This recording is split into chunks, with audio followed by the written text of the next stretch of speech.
Breaking news, আজকে ফাটাফাটি হবে। মুফতি আমির হামজা ফুটকির পর্দা ফুটকি মেরে ফাটিয়ে দেব।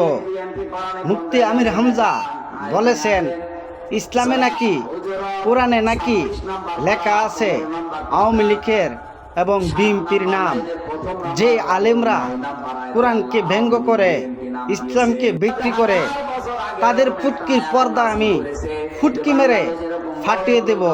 সারা জীবন শুনেছেন মেয়েদের পর্দা ফাটায়, আজ আমি ইসলামকে নিয়ে, কোরআনকে নিয়ে যারা ব্যঙ্গ করে, বিবৃতি ছড়ায়, তাদের ফুটকির পর্দা ফুটকি মেরে ফাটিয়ে দেব। মুফতি আমির হামজার ফুটকির পর্দা ফাটিয়ে দেব, সাবধান হয়ে যাও। ফাটাফাটি কমেন্ট করবেন, ভিডিওটা শেয়ার করবেন। যারা ইসলামকে ভালোবাসেন, মুফতি আমির হামজাকে ফুটকি মেরে